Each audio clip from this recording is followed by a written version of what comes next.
Day of exam, meron pa ba tayong binibigay?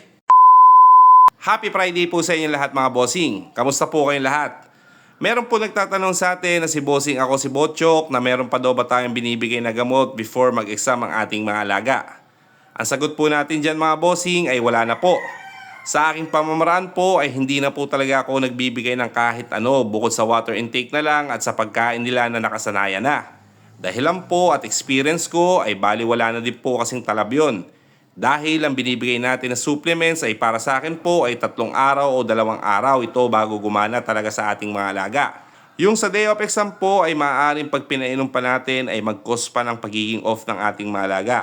Dahil pag tumalab, maaaring mas uminit at ma-stress pa ang ating mga alaga. Lalo na ngayon, mainit kaya much better mga bossing ay 3 days or 2 days na diferensya tayo magbigay bago ang kanilang mga exam para masanay at ma-adapt ng kanilang mga katawan. Maraming salamat po sa inyo mga bossing. Pakishare po ang ating video. God bless po!